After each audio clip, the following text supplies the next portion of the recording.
I would not at all, single out the corporation in this. I would definitely include the state in this.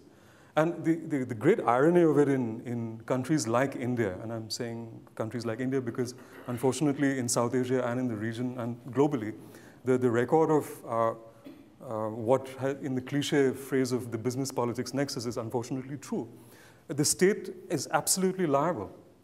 And the Vedanta issue that has come up is a very good example to take right now, because here you have a situation where a corporation, which is a global corporation, is in conjunction with first the state government,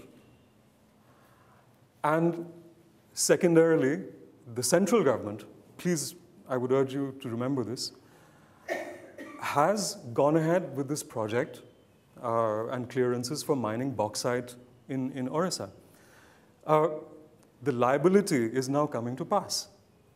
The project is stalled. Why? Because of the growth of media attention brought upon by activism, or what I would call enlightened activism, in the West. Vedanta is headquartered in London.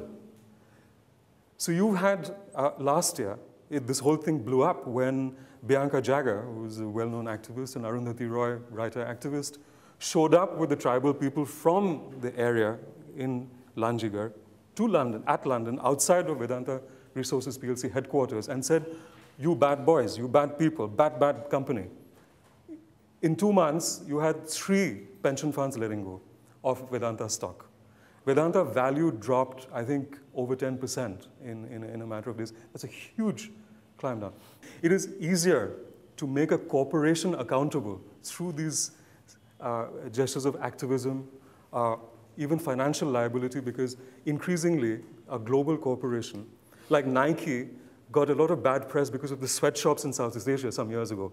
And Nike, a major global corporation, had to do away with its practices of running sweatshops in Southeast Asia to make profits back in the US. I think corporations will be driven when they begin to lose money. I think Vedanta is feeling the pinch. But how do you make the Orissa government accountable? Who takes the government of Orissa to task? People like us, or people of Orissa, who vote the people who are doing the deals.